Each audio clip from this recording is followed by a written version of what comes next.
Allahumma sholli ala Muhammad. Surga tidak dikatakan surga.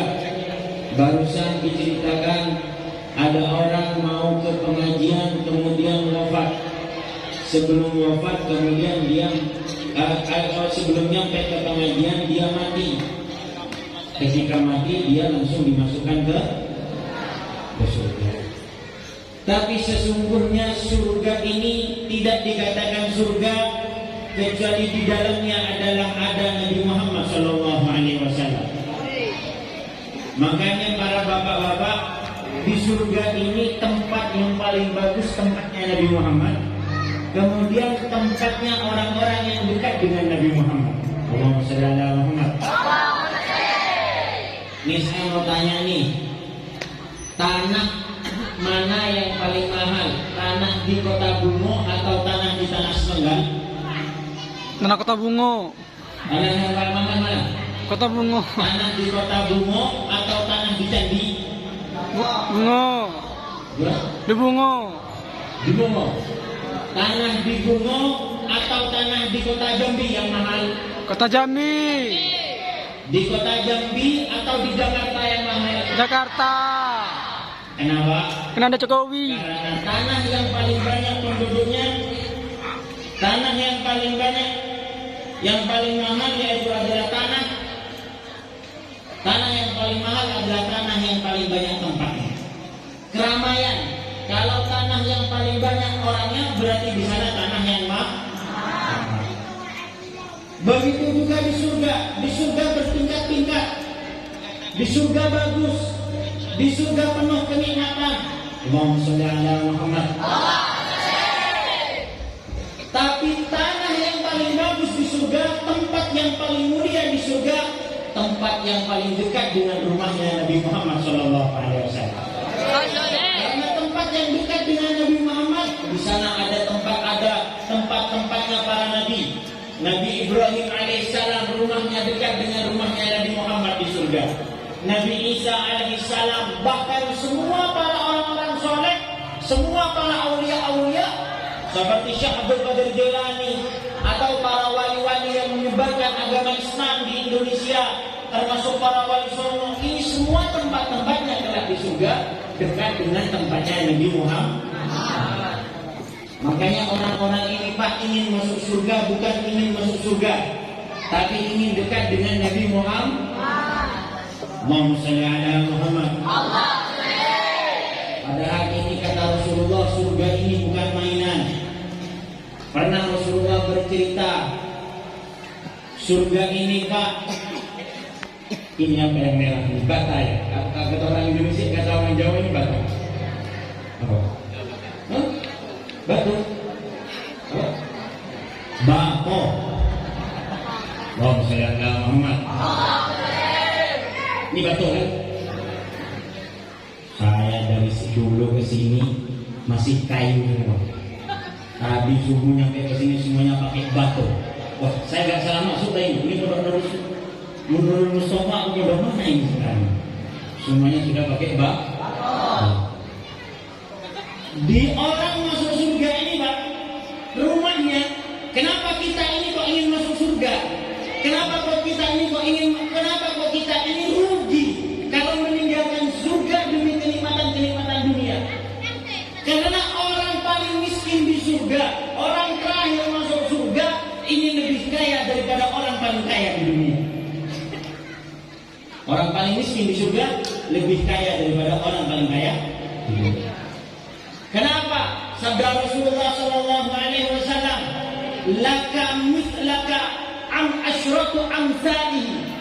Ada orang Pak terakhir masuk surga, orang ini bayang bumi.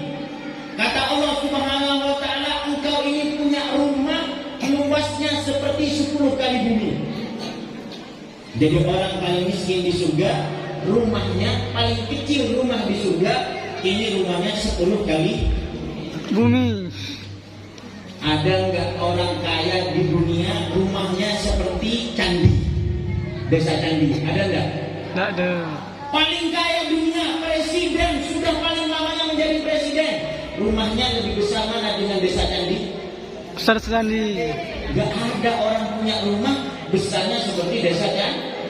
Apalagi punya rumah besarnya seperti tanah. Tanah Semenggal ini desa apa? Kecamatan. Seperti tanah Semenggal. Apalagi rumahnya lebih besar daripada kota Jambi. Ada enggak? Ada.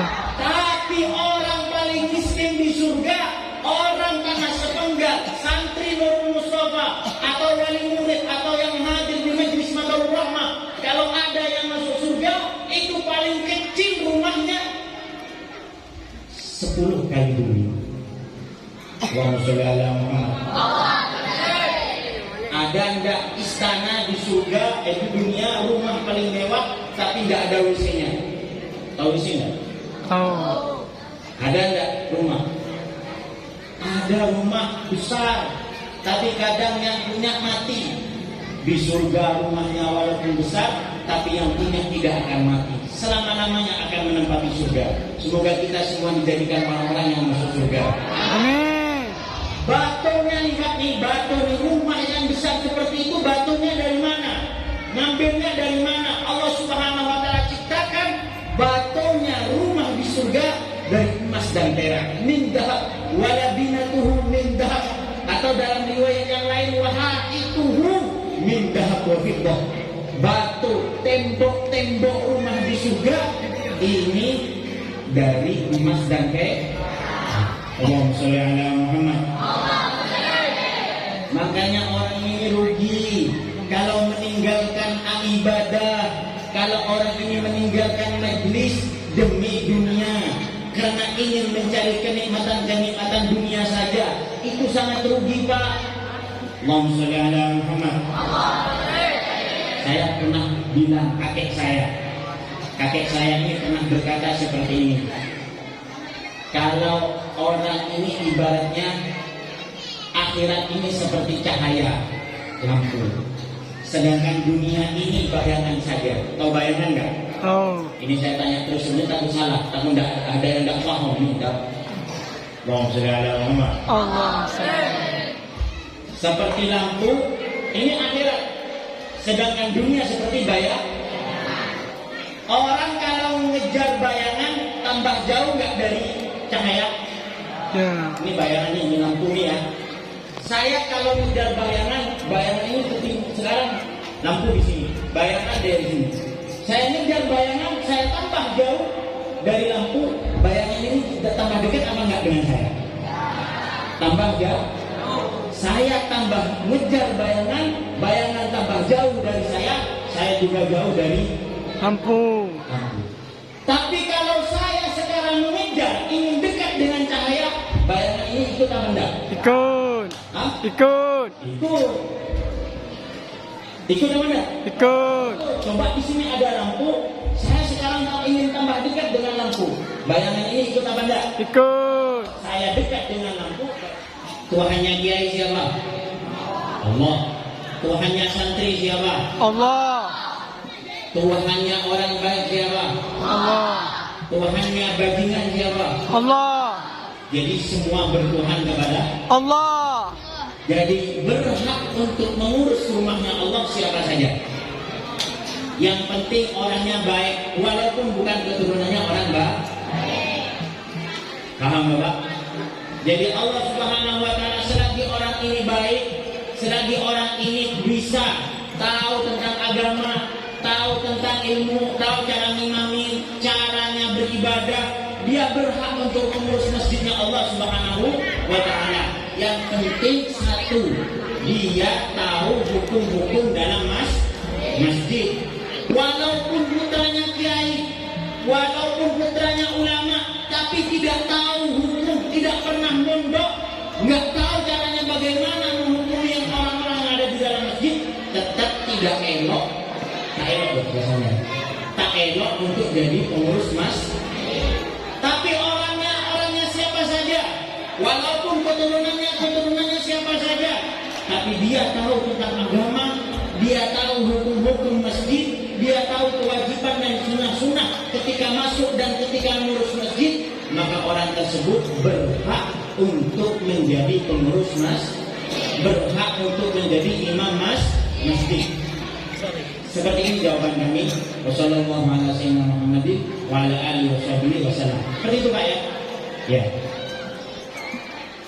Sebagian orang mengatakan megang Al-Quran tidak berwudu itu berdosa besar. Penawarannya, minta penjelasannya. Yang kedua, saya bertanya, ada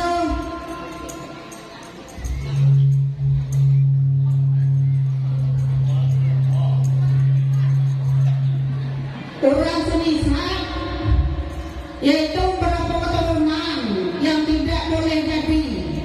Ada yang mengatakan sampai 7 keturunan. Hasilnya mana? Jawabannya. Cukup sekian. Assalamualaikum warahmatullahi wabarakatuh.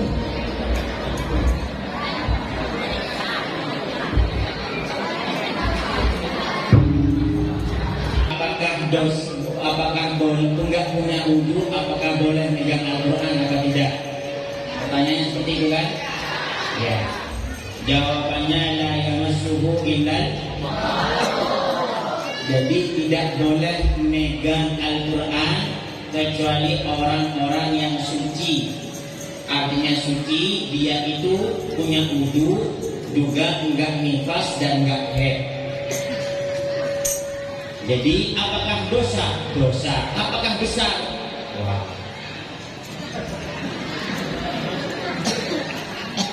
Saya mau tanya Bu ke Ibu nih. Ibu ngelempar batu ke saya. Elok tak elok? Dah elok kan? Terus ngelempar batu ke presiden, umpamanya presiden datang, Bapak Presiden Jokowi ke sini. Dilempar batu dengan ibu. Lebih bahaya mana ibu ngelempar batu ke saya atau ngelempar batu ke Bapak Jokowi? Karena dia presiden. Walaupun batunya kecil tetap dianggap besar. Kenapa? Karena yang dilempari orang besar. Jadi nggak ada dosa kecil, nggak ada dosa besar. Jadi ibu, malah cuma dosa kecil, nggak apa-apa, kerjakan aja. Ibu ini berbuat dosa bukan kepada manusia, tapi kepada Zat yang maha besar, yang maha agung. Dosanya kecil, tapi meremehkan dosa termasuk dosa besar.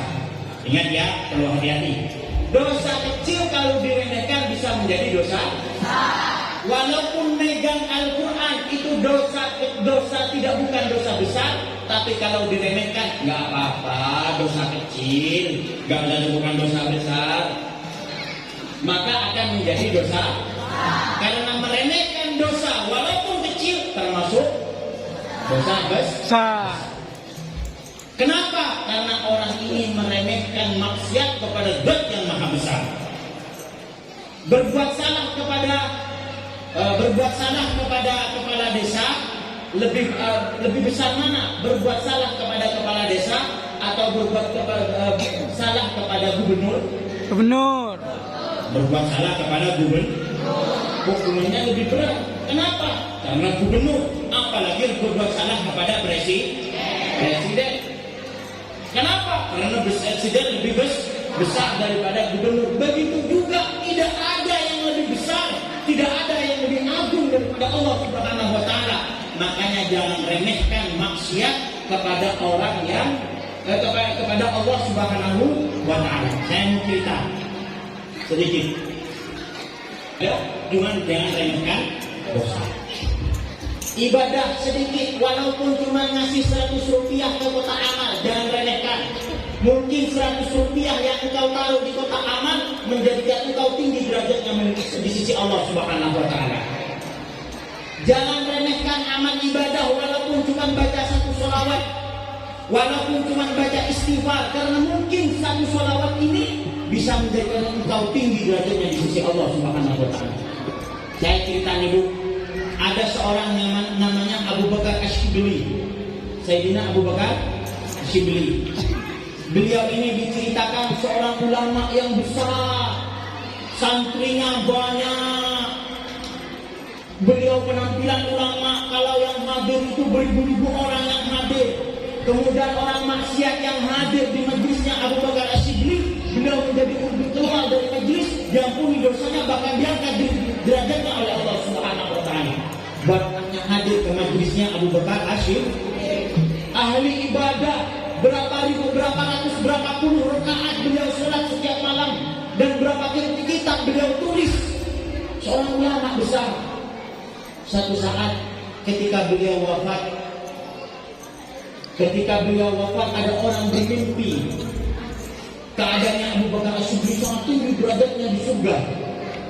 Orang ini bertanya kepada Abu Bakar As-Siddiq, "Ya Abu Bakar As-Siddiq, kenapa engkau diangkat derajatnya oleh Allah Subhanahu wa taala?" Apa kata Abu Bakar As-Siddiq? "Bukan karena sholat yang banyak, bukan karena kitab yang saya tulis, tapi saya pernah suatu malam ketika habis pulang dari pengajian, saya pakai jubah, pakai surban, pulang ke rumah ada suara kucing. Ada suara meow. Suaranya kucing. Meow. Dicari. Ternyata ada kucing kecil basah. Kucing kecil, anaknya kucing basah. Kulit bulunya kena basah. Kakinya kotor, pincang kakinya. Sayyidina Abu Bakar As-Siddiq seorang ulama yang pakai jubah yang banyak santrinya, beliau lepas jubahnya. Dia taruh di tanah, kucing yang basah ini diambil, ditaruh di atas jubah, kemudian diselimuti dengan jubahnya.